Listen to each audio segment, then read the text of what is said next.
Well, hello there. Apologies in advance for the lack of Zelda updates this past week. The main motive I had for doing this is to place as much effort and time into this recap as I could. Suffice to say, I had placed considerable thought into this video. In the time I plan to take rambling on about this particular piece of online content, I plan to discuss the underlying facts concerning Zelda Wii U's development, possible timeline placements of Zelda Wii U, how the gameplay and story mechanics may work, the soundtrack, development cycle, and of course I will devote some time talking about the much anticipated spin-off of the Zelda series, Hyrule Warriors. Take note that this video is not meant to be purely an analysis nor an irrefutable prediction. What I say here is an educated assumption based on many factors which I will discuss. Now before I ramble on with any other topics, let's talk about news sources that have come to public attention. On July 23rd, on the official Zelda Wii U website has expressed an expected yet vague detail concerning the game. The producer of Zelda Wii U, Eiji Aonuma, has said that Link will have a new enemy. Here is the quote.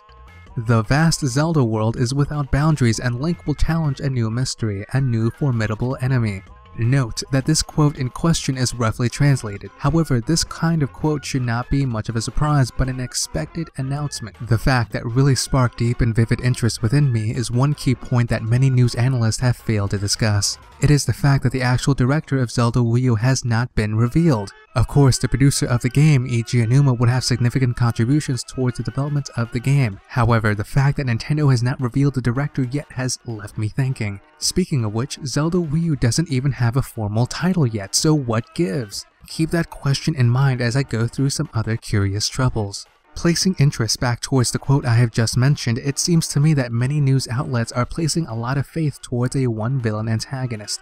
The assumption is indeed valid and worth considering, but very few are placing much thought into the content of the phrase. As read in the quote, "The vast Zelda world is without boundaries and Link will challenge a new mystery, a new formidable enemy." Now, what is this new mystery that Link will have to face? Notice that this new mystery, whatever it is used to supplement the later portions of the sentence, meaning this new enemy will be a mystery. It seems to me that the overworld itself will be the main obstacle Link will have to hurdle considering the mystery of exploration. To back up my statement, let's go to these articles. Eiji Aonuma, before, during, and after the E3 2014 presentation, has exerted the claim that he wished Zelda Wii U to be by and large a non-linear environment. Furthermore, he wished to challenge many of the conventions many of the Zelda games has explored, including the puzzle-solving elements. Keeping those statements in mind, let's revisit the said quote.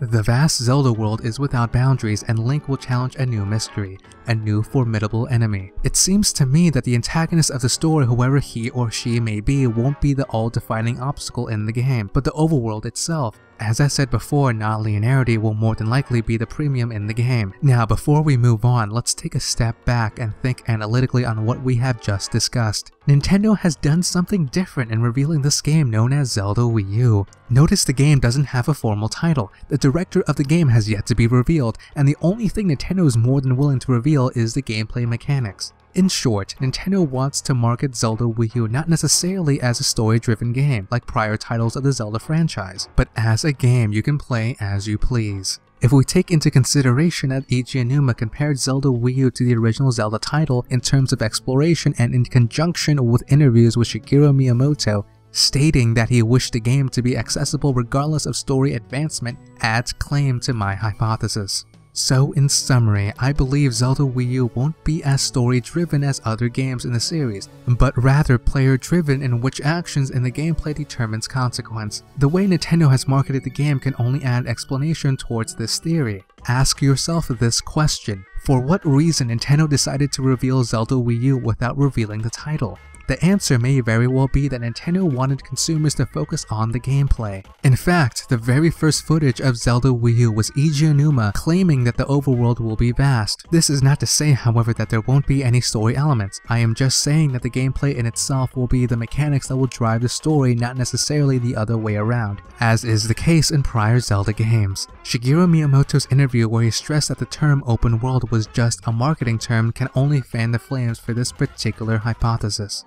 Moving on, let's talk about the particular timeline placement of Zelda Wii U. I will keep this section of the video brief since I don't like talking about theories or predictions that have very little basis. However, I believe I have enough backing to make a somewhat reasonable assumption with just cause. As I said before in my predictions video, I predicted that Zelda Wii U will either be set in the hero's downfall timeline or the child timeline. Reasons why I have said this is because the hero's downfall timeline does contain the original Zelda title, which is the game Eiji Aonuma has compared an awful lot to even prior when the game was even revealed. Moving on, the child timeline is pretty much just a statistical hunch. The child timeline hasn't been touched by Nintendo for about 7 years. However, just because it wasn't touched doesn't necessarily mean it'll be guaranteed a spot with Zelda Wii U. That assumption, as I said before, is primarily a statistical hunch. If we look at Zelda Wii U as a whole, we can understand the overworld is massive and chaotic. In addition, Eiji Aonuma wanted to keep the convention of fighting powerful enemies in a peaceful environment.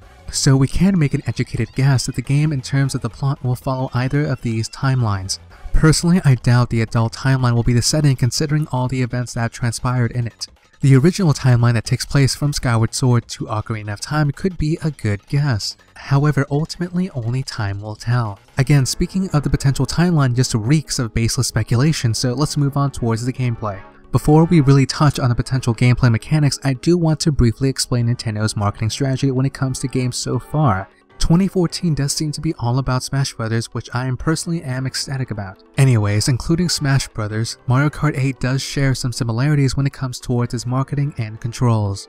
Nintendo has revealed the GameCube Wii U remote, and Mario Kart 8 has already been known to be playable across the gamepad and Wii U remote similarly. I know those facts may seem a distance away from the topic known as Zelda Wii U, but I believe it provides a helpful hint in considering what the gameplay of Zelda Wii U will be like. It has been noted that Zelda Wii U may include multiplayer. Towards what extent and how far that particular feature will encompass, we do not know. However, past multiplayer experiences that deal with Zelda games can bring us a helpful clue. Similarly to both Mario Kart 8 and Smash Bros, I believe that Zelda Wii U can also be playable using both the gamepad and Wii U remote across multiple people. Towards what extent, again, we do not know. However, we do know that non-linearity and player choice will be premiums. Looking at the trailer, you will notice that Link was suddenly attacked by this Beamos, Igor, or whatever this particular creature is.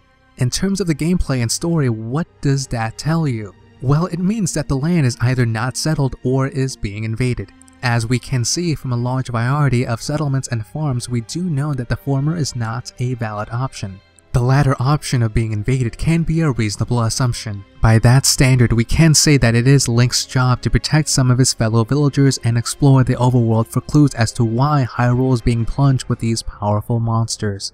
Speaking of which, let's talk about this particular creature. As we can note from some of its missing or broken off tentacles, we can infer that it has been in some sort of dangerous situations or because of age. Also, its unique blue glowing aura that permeates from what appears to be its eye should also be noted. Link does have some sort of modified arrow that sports a similar effect. Will this particular energy source, whatever it might be explored in Zelda Wii U, or is it merely an afterthought? Well, considering that even if Link didn't have that particular arrow, he does have some dexterity when it comes to archery, as seen with him shooting off bomb arrows. Clearly, this iteration of Link seems to be more versatile than past iterations. Also, you can see what appears to be a sword and a shield on the horse he is riding on. Speaking of which, there has been speculation to whether or not this is Epona, which I am not totally sure about.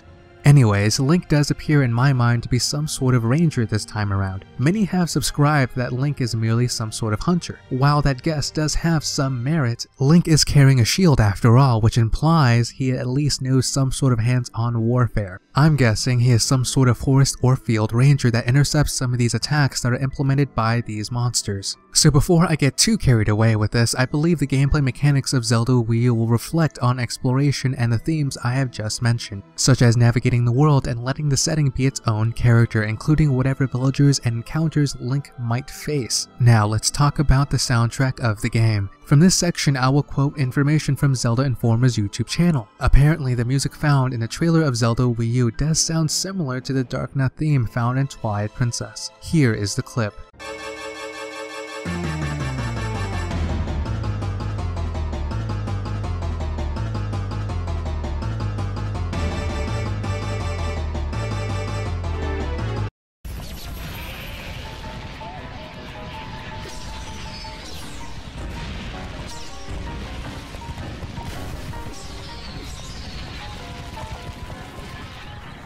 Now, the composers of Zelda Wii U hasn't been revealed yet either, so if my hunch is correct, then we can make another assumption. We can infer that the composers from Twilight Princess will be composing music for Zelda Wii U. Another likely prediction is another composer is composing music that took some inspiration from their music. And another likely prediction is that I'm overthinking this particular topic and I'm wrong on all accounts. But at least I am making an educated guess as opposed to the mindless banter I see on YouTube.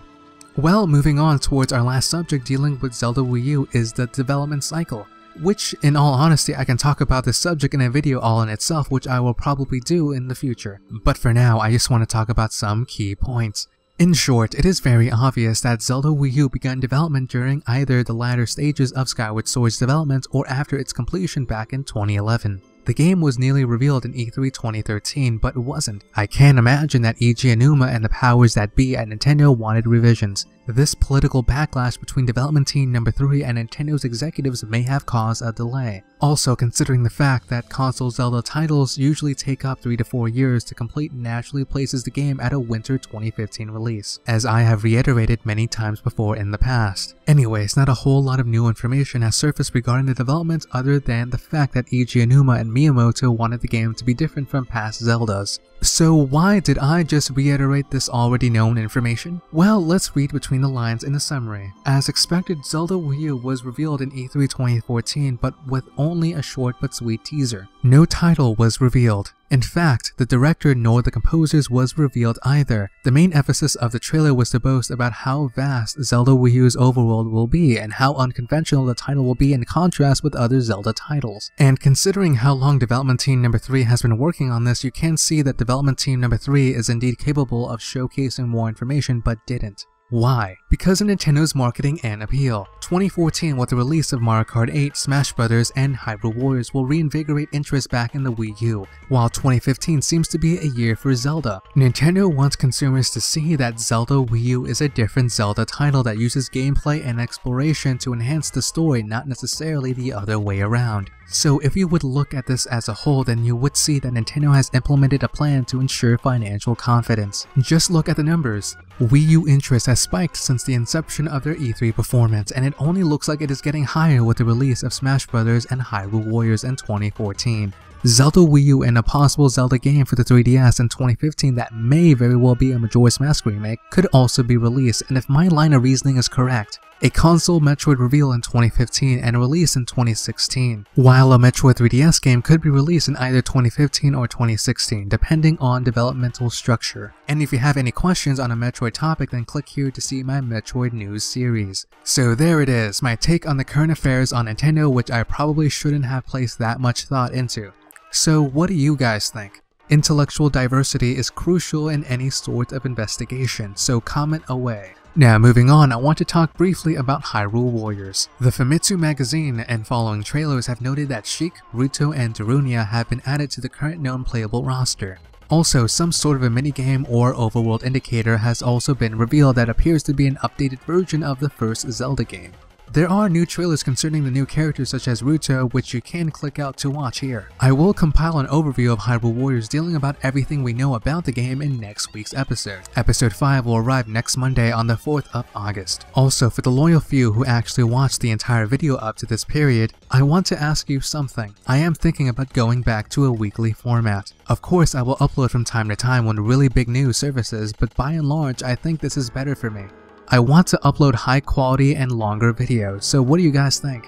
Also, I said before in the last video that I wanted to make an announcement. This channel will be sprouting another YouTube channel in the near future. This new channel will be a creepypasta channel which I have worked on and trying to get it off the ground for some time. I will reveal new information concerning this in the near future.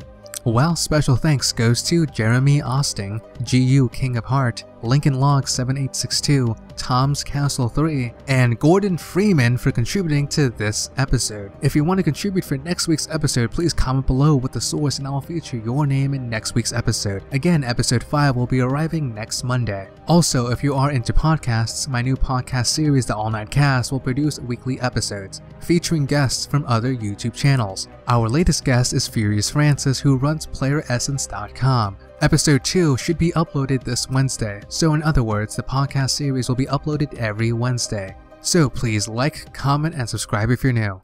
Thanks for watching, I hope you're having a nice day and I honestly mean that. Anyways, here is the video of the day.